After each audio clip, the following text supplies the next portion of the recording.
안녕하세요. 공시 줍줍을 하고 있는 비즈니스워치 박수익 기자입니다. 7월 19일 라이브 방송을 시작하겠습니다. 오늘은 크게 세 가지 정도의 공시를 볼 텐데요. 먼저 현대중공업 그룹의 지주회사의 지분 공시를 살펴보고, 그리고 오뚜기, 우리가 잘 아는 오뚜기가 어제 합병 공시 두 건을 냈습니다. 이 의미를 짚어보고, 마지막으로 이 코스닥 상장 바이오 소재 기업 아미코젠이 전환사채를 발행했는데, 뭐 전환사채 발행 자체는 흔한 일이지만 이런 전환사채 공시가 나왔을 때 저는 어떤 포인트를 주로 보는지를 함께 한번 좀 말씀을 드리려고 합니다. 먼저 공시 화면으로 전환을 해서 현대중공업 그룹의 지주회사 HD현대가 어제 낸 지분 공시를 보겠습니다. 보시면 아산사회복지재단이라고, 여기가 우리가 잘 아는 아산병원을 운영하는 공익법인입니다. 아산사회복지법인이 7월 14일, 15일, 16일에 걸쳐서 지분을 이렇게 장내 매수를 했습니다. 뭐 사실 이 공시 자체만 놓고 보면은 뭐 흔한 일일 수 있는데, 전체적으로 4일간 산 지분 주식수로 따지면 16만 7천 주고 지분율은 한 0.21%, 그렇게 많지 않다고 생각하실 수도 있을 것 같아요. 그런데 이 화면을 한번 보여드릴게요. 지금 이 HD현대의 최대주주 소유주식 변동 보고서에 나오는 이 화면인데, 지금 날짜가 다 올해입니다. 7월, 6월, 5월, 4월 쭉 뒤에도 있고요. 이 공시에 들어있는 주인공이 다 바로 지금 오늘 보시는 아산복지재단입니다. 그러니까 이 공익법인 아산병원을 운영하는 이 아산복지재단이 HD현대의 주식을 연일 계속 사모으고 있는 거죠. 사실 이 아산복지재단은 HD현대와 특수관계에 있습니다. 아산병원 자체가 예전에 그 현대그룹을 창업한 정주영 회장, 명예회장의 호를 따서 만든 병원이고, 현재 아산복지재단의 이사장이 이 HD현대의 최대주주인 정몽준 전 한나라당 대표이죠. 그래서 특수관계에 있는 HD현대와 아산복지재단, 아산병원 특수관계에 있고, 우리나라에서 이렇게 공익법인이 특수관계에 있는 회사의 지분을 보유하는 것 자체는 뭐 흔한 일입니다. 이례적인 상황은 아니지만, 이 아산복지재단처럼 이렇게 단기간에 걸쳐서 집중적으로 지분을 사모으는 것은 당연히 좀 그 배경에 좀 궁금함이 생기기 마련이죠. 그래서 크게 두 가지 의미로 해석을 할 수 있을 것 같습니다. 첫 번째는 공익법인도 보유 자산을 운용해서 은행 예금 또는 주식, 채권 이런 금융상품에 투자를 해서 수익을 낼 수 있습니다. 그런 수익을 내서 또 공익사업에 사용하는 것이고, 그래서 특수관계에 있다 보니까 조금은 잘 아는 HD현대의 기업 가치 또는 지분 가치를 보고 투자를 단행했다, 이런 분석이 나올 수 있는데, 이게 그냥 하나마나 한 얘기는 아니고 실제 뭐 그런 가능성에 대해서 뭐 크게 이렇게 이견을 달 수 없는 상황들이 있습니다. 제가 간단하게 그림을 준비해 봤는데, 지금 HD현대는 현대중공업 그룹의 지배구조에서 최상단에 있는 지주회사입니다. 그 밑으로 중간 지주회사들이 있습니다. 한국조선해양이라고 있고, 이 한국조선해양은 현대중공업, 삼호중공업, 미포조선 같은 조선 계열을 지배하는 중간 지주회사이고, 현대제뉴인이라고 여기는 건설기계 쪽 최근에 인수한 두산인프라코를 비롯해서 건설기계 쪽 중간 지주회사이고, 그리고 정유회사 오일뱅크가 있는데, 여기서 지금 현재 주목받고 있는 게 오일뱅크죠. 사실 정유회사는 오일뱅크뿐만 아니라 뭐 이노베이션이라든지 GS칼텍스 이런 데들이 정말 지금 고유가로 인해서 정제 마진 급등, 그리고 재고자산 평가 이익 급증 이런 걸로 해서 역대급의 호황을 누리고 있습니다. 실적이 엄청 좋아지고 있고, 이렇게 실적이 좋아지다 보면 이게 지금 현재 비상장에서 HD현대가 지분 80%를 가지고 있습니다. 그러다 보니까 배당이 이렇게 올라가겠죠. 또한 이 현대오일뱅크가 지금 뭐 정확치는 않지만 하반기를 목표로 지금 상장을 추진하려고 하고, 상장을 추진하면 당연히 비상장 회사의 주식이 상장 회사의 주식으로 바뀌게 되면 그에 따른 지분 가치 상승이 있고, 그 지분 가치라는 것이 다 HD 현대의 지분이 대부분이니까 HD 현대에 투자하면 HD 현대의 전반적인 지분 가치가 높아질 수 있을 것이다. 이러한 분석들이 뭐 있습니다. 또 조선 기계 업종도 포스트 코로나 시대에는 좀 어려운 상황도 있었지만 점차적으로 실적이 좀 개선될 것이다. 이런 전망들도 나오고 있고, 그래서 이런 전체적인 상황을 봤을 때 HD 현대의 주가가 지금 조금 뭐 저평가되었다라고 아산재단은 판단하고 그렇게 이제 주식을 계속 사모을 수도 있다는 얘기죠. 그런데 또 한편으로 보면은 이 어쨌든 특수관계에 있다 보니까 여기 메뉴에 노란색 보면 정몽준 이사장 그리고 아들 정기선, 여기가 2세죠. HD 현대의 현재 대표이사고 2세 정기선 대표와 함께 특수관계자로 묶여 있다 보니까 사실 지분 자체가 정몽준 이사장이나 특히 2세 경영자 정기선 대표의 지분이 많지 않죠. 5%대. 그러다 보니까 아산재단이 HD 현대의 지분을 사서 조금 이렇게 방어를 해주는 우호지분 역할을 하기 위해서 사모으는 것이 아니냐라는 그러한 추측도 충분히 가능합니다. 왜냐하면 지금까지 우리나라 대기업들이 후계승계 과정에서 공익법인을 우호지분을 활용한 사례가 굉장히 많았기 때문이죠.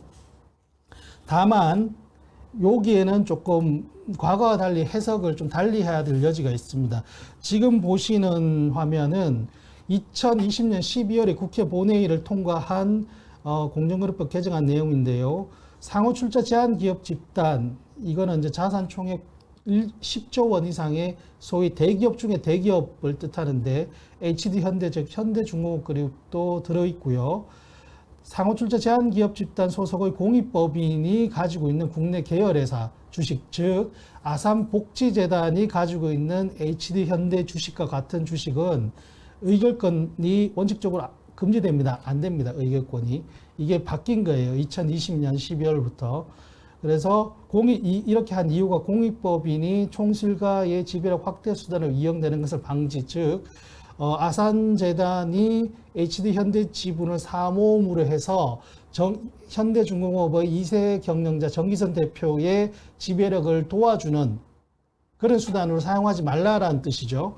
그래서 의결권 행사를 못하는 지분입니다. 어차피. 다만 이제 이런 게 있습니다. 예외적으로 공익법인이 지분 100%를 보유한 회사. 근데 이건 HD 현대는 해당 사항이 없고요.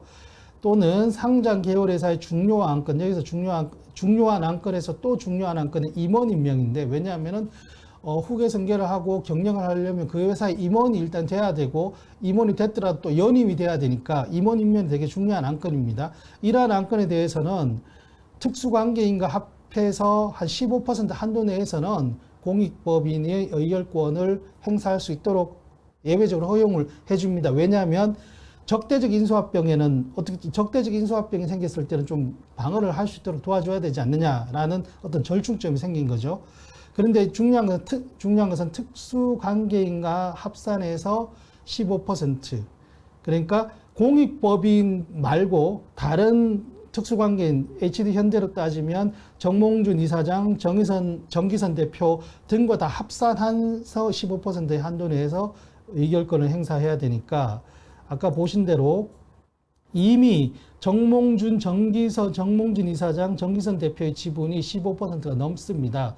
그래서 아산재단은 어차피 HD 현대의 임원 임명과 같은 안건에서도 의결권 행사를 못하는 그런 상황입니다. 어떻게 보면 주식은 사모으는데 의결권은 행사할 수 없어요. 주식의 가치에는 의결권도 포함이 되어 있고, 뭐 지분 여러 가지 어떤 주주로서의 권리, 뭐 신주 인수권, 배당의 권리 등등이 있는데, 사실 HD 현대 아산복지재단이 가지고 있는 HD 현대의 주식은 의결권이 없이 어떤 투자 가치만 보고 이렇게 판단한 것이라고 봐야 되는 것이고, 여기에 대해서는 어떤 해석들이 나올 수 있는데, 추가적으로 정몽준 이사장이 정기선 대표에게 나중에 지분 승계를 하는 과정이 있다 보면 아무래도 증여세 일수가 있고, 그러다 보면 만약에 뭐 증여세를 어떤 물납, 그러니까 주식으로 납부를 하다 보면 지분율이 떨어질 수가 있고, 그런 상황에서는 또 이 아산재단이 또 다시 의결권이 생겨날 여지가 있는 뭐 그런 상황입니다. 그래서 일단 아산재단 그리고 현대중공업 그룹의 지주회사 HD현대의 지분 공시를 한번 살펴봤습니다. 네, 다음은 오뚜기 공시를 한번 보겠습니다. 지금 보시는 것이 어제 나온 건데 오뚜기가 두 건의 합병 결정을 합병 공시를 발표했는데 하나는 화면을 조금 조정을 해 보겠습니다. 하나는 오뚜기 라면 지주를 흡수 합병하는 겁니다. 흡수 합병하는 것이고 소규모 합병. 또 다른 하나는 오뚜기 물류 서비스 지주를 흡수 합병하는 것입니다. 역시 소규모 합병. 근데 이게 조금 뭐 말로 설명하기 복잡할 수 있어서 제가 또 그림을 잠깐 그려봤는데요. 그림도 상당히 복잡한데 급하게 그렸습니다. 급하게 그렸고 지금 이제 오뚜기가 여기 있고 이 오뚜기가 오뚜기 라면 지주, 오뚜기에서 오뚜기 라면 지주로 가고 다시 라면 지주가 오뚜기 라면을 지배하는 이런 그림입니다. 원래는 이렇지 않았고 물적 분할을 해서 이렇게 된 거고요. 그다음 물류 서비스 지주가 있고 물류 서비스가 있습니다. 이렇게 한 번 가고 또 이렇게 한 번 가는 것이죠. 그런데 이 상황에서 지금 이 지주 두 개, 중간 지주 두 개를 합병을 하니까 이제는 중간 다리가 없어지고 오뚜기가 바로 오뚜기 라면을 지배하고 또 오뚜기 물류 서비스를 지배하고 뭐 이런 흐름이 되는 겁니다. 이것만 보면 굉장히 심플하구나. 뭐 그래 이렇게 하는 게 좋겠지라고 생각할 수 있는데 사실 오뚜기가 그동안 조금 이러한 사실 보면 조금 복잡해 보이는 이러한 지배 구조를 가진 게 몇 가지 이유가 있습니다. 지금 표에서 보이실지 모르겠는데 지금 제가 갈색 선으로 이렇게 거꾸로 표시한 게 있는데요. 그러니까 오뚜기가 라면 지주의 지분을 37.7%를 가지고 있고 반대로 라면 지주도 오뚜기 지분을 가지고 있습니다.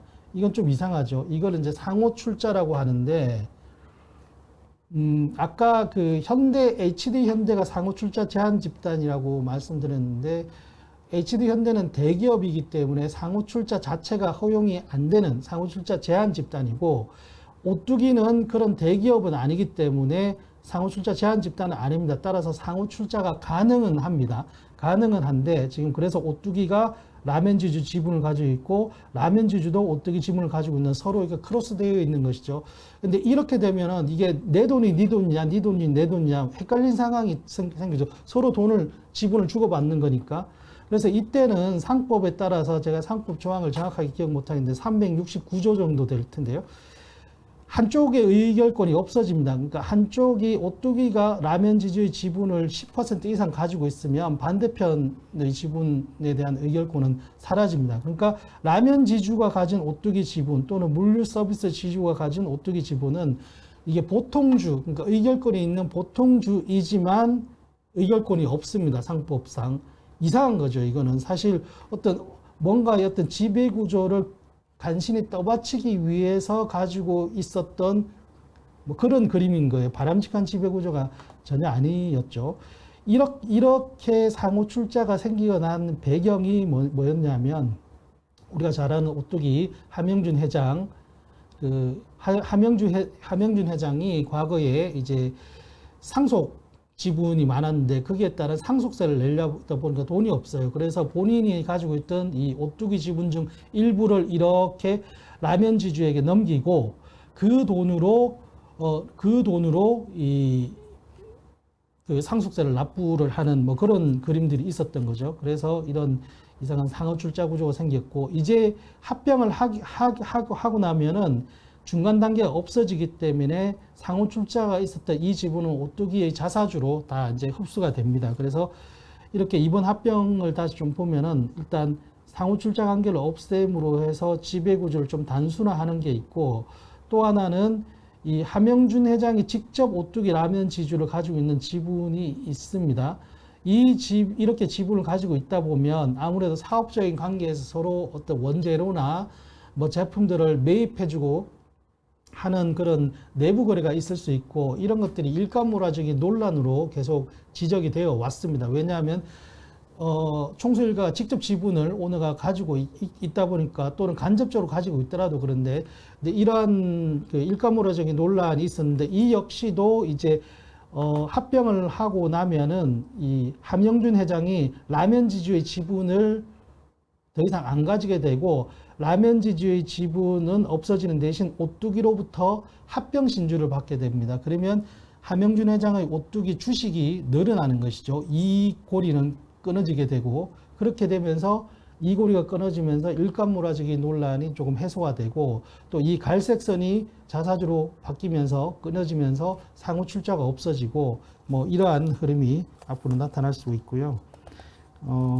그래서 이 오뚜기가 사실 이제 우리가 뭐 굉장히 가뚝이다 이렇게 많이 애칭도 있었는데 근데 사실 지배구조 측면에서는 그렇게 뭐 가뚝이라고 부르기는 어려운 상황도 있었습니다. 사실 지배구조 측면에서는 여러 가지 좀 복잡했던 그런 그림들이 있었는데 나중에 좀 제가 시간이 기회가 되면 이 오뚜기 지배구조에 대해서는 왜 이렇게 탄생을 했고 흘러왔는지 좀 별도의 영상을 통해서 다시 한번 정리를 해 드리도록 하고요. 어쨌든 이제는 이렇게 지분 정리가 어느 정도 되고 명실상부하게 이제 오뚜기가 지주회사 체제로 거듭나는 만큼 이 단순하고 투명한 지배구조 속에서 주주 가치 제고 측면에서도 오뚝 설 수 있는 그런 회사가 됐으면 좋겠습니다. 시간이 좀 많이 지나서 마지막 공시 짧게 하나 보고 마무리하겠습니다. 코스닥 상장회사 중에 바이오 소재를 하고 있는 아미코젠이 있습니다. 이거 관심이 있는 그 투자자들이 꽤 많으실 텐데 어제 무기명 무보증 3호 전환사채라는 것을 발표했습니다. 3호로 전환사채 400억 원을 발행하겠다고 발표했는데 사실 전환사채가 너무 많아요, 공시가. 근데 이 아미코젠 공시를 보니까 그래도 이런 부분은 좀 한번 같이 보면 좋겠다 싶어서 가지고 나왔습니다. 저는 개인적으로 전환사채 공시를 볼 때 맨 처음 이렇게 순서대로 보는데 먼저 자금 조달 목적이 뭐냐? 시설 자금. 채무 상환 이렇게 들어가면 조금 의심을 하고 타법인 증권 좋아 보이지만 사실 이거 약간 주가 띄우기 성격도 있는데 어쨌든 아미코젠은 시설 자금입니다. 시설 자금 용도는 밑에 공시 밑에 다시 나오는데 그리고 전환사채는 채권이기 때문에 기본적으로 이자를 줘야 되는데 이자율이 0입니다. 표면이자 만기자 다 0입니다. 그러니까 그러니까 채권을 발행하는데 이자는 안 준다는 뜻입니다. 회사에 유리한 조건이죠. 그 다음에 보면은 이제 사모니까 누구를 대상으로 발행했느냐 보면 정말 이름도 잘 모르는 이상한 어떤 개인 또는 어떤 법인들이 있는데 조금 그럴 때는 좀 냄새가 나는데 지금 보면 한양증권, 메리츠증권, 신한금융, 하이금융투자 그러니까 증권사들이죠. 그리고 뒤에 나오는 이런 펀드입니다. 이건 다 펀드들. 그러니까 증권사와 펀드들을 대상으로 발행을 한 거예요. 어떻게 보면 증권사들 입장에서 자기 자본 또는 수탁받은 어떤 펀드를 통해서 매자닌 투자를 하는 건데 일단 기본적으로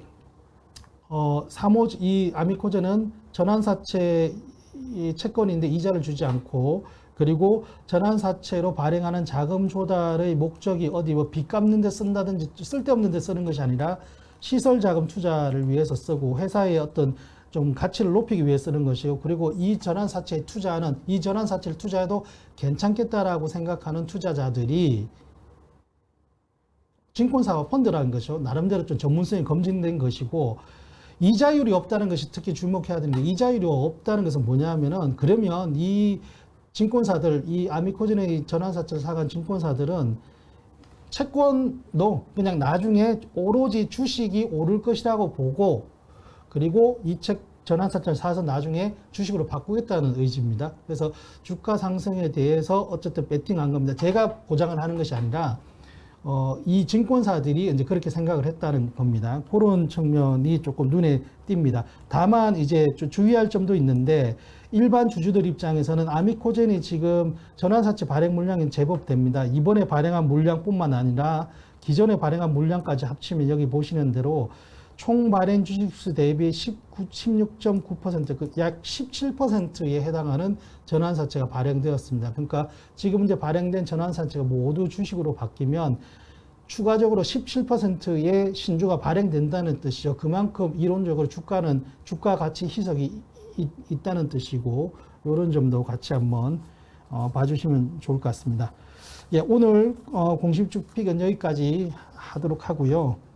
사실 저희가 이제 공시주픽 텍스트 기사를 저희 비즈니스워치 홈페이지나 뭐 네이버 다음 포털에서 보실 수 있는데, 텍스트 기사에는 훨씬 다양한 공시들이 담겨 있는데 이걸 라이브로는 좀 제한된 시간 내에 다 설명을 해드리기는 좀 어려운 상황이라서 텍스트 기사도 같이 봐주시면 감사하겠고, 또 그 외에 또 별도로 꼭 설명을 드리고 함께 공유를 하고 싶은 내용은 라이브 방송 외에도 별도의 저희가 공시 요정 코너를 통해서 만들어서 올려드리겠습니다. 예, 오늘도 좋은 하루 되시길 바랍니다. 감사합니다.